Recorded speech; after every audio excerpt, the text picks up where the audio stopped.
Ok, buenas tardes. Para los chicos de lo que es de la maestría en procesos, en específico la materia de proceso de separación. Ok, en específico un ejercicio de destilación simple, más o menos parecido al que nosotros vimos el día sábado, pero aquí más o menos vamos a resaltarle en qué consiste, ¿no?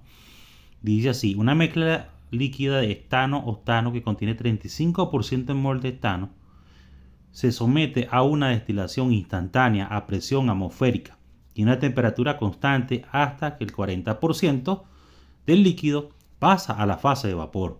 Determine, ¿no?, la temperatura de operación del proceso y las composiciones del líquido residual y del vapor separado. ¿Ok? Entonces, bueno, en específico, este es mi diagrama. Esto es lo que tenemos nosotros. Es importante un diagrama tenerlo aquí de referencia, ¿no? Aquí tengo lo que es la alimentación y la composición de alimentación XOF 035. ¿Ok? Tengo lo que es el vapor y su composición, y tengo lo que es el residuo y la composición del líquido como tal. ¿Ok? Entonces, bueno, esto es lo que tenemos nosotros acá, un sistema de destilación simple. Esto es XOF 3035, importantísimo para donde va a pasar la línea de operación. Ok, entonces, bueno, fíjense lo siguiente, ¿no? La composición del líquido residual y el de vapor de destilado estará en equilibrio, ¿ok? Y a la temperatura correspondiente, lo que es esta composición del líquido, esta señora van a estar en equilibrio a la temperatura de operación correspondiente, ¿no? De ese equilibrio como tal. Por supuesto, tenemos que ver el diagrama de equilibrio, tanto de composición como de temperatura composición.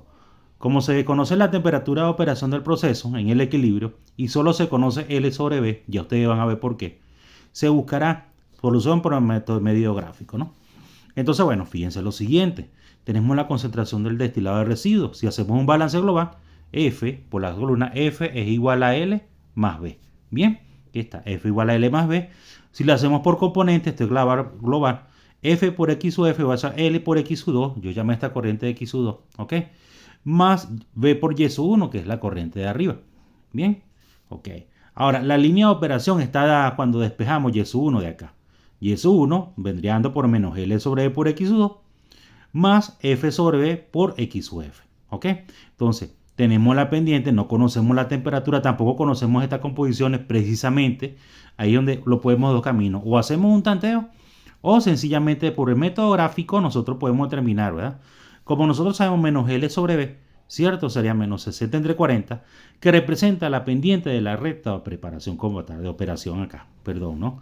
En el diagrama de equilibrio, la ecuación de la línea de equilibrio representa la línea recta, ¿ok?, con pendiente que pasa por los puntos X sub A, ¿verdad?, y corta a la curva en el equilibrio Y sub 1, X sub 2, de acuerdo al diagrama que se tiene, ¿ok?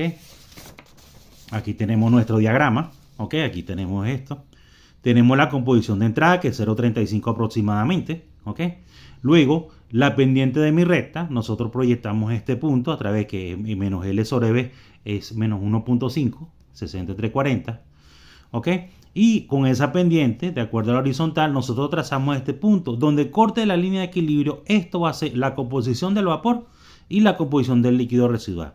Para este caso, la composición de vapor es más o menos 0,45 aproximadamente, y la composición del líquido residual debería siendo 0,28 aproximadamente, ¿ok? Perfecto, que es lo que tenemos nosotros acá, ¿ok? Fíjate, diagrama X sub 2 es 0,284, que en este caso, bueno, aproximadamente 0,28, ¿ok? Y la composición de vapor 0,45. Ahora, ¿qué hacemos con las composiciones del líquido vapor? Por supuesto, necesitamos el diagrama que sería temperatura composición, ¿no?, de la mezcla en cuestión. Entonces, bueno, fíjense lo siguiente, ¿no? Aquí tenemos lo que es el diagrama de temperatura composición de la mezcla en cuestión. Engrasamos con 0,45, que esté en equilibrio con 0,28, ¿ok? Y donde corte la línea que pasa por esos puntos, ¿cierto?, me va a dar la temperatura de operación del proceso. Para este caso, la temperatura de operación del proceso sería aproximadamente 116 grados centígrados, la cual la temperatura opera, ¿ok? Entonces, esa es la temperatura a la cual opera el sistema, bien, y a esa temperatura de composición y las composiciones de líquido y vapor que salen al egresado, ¿ok?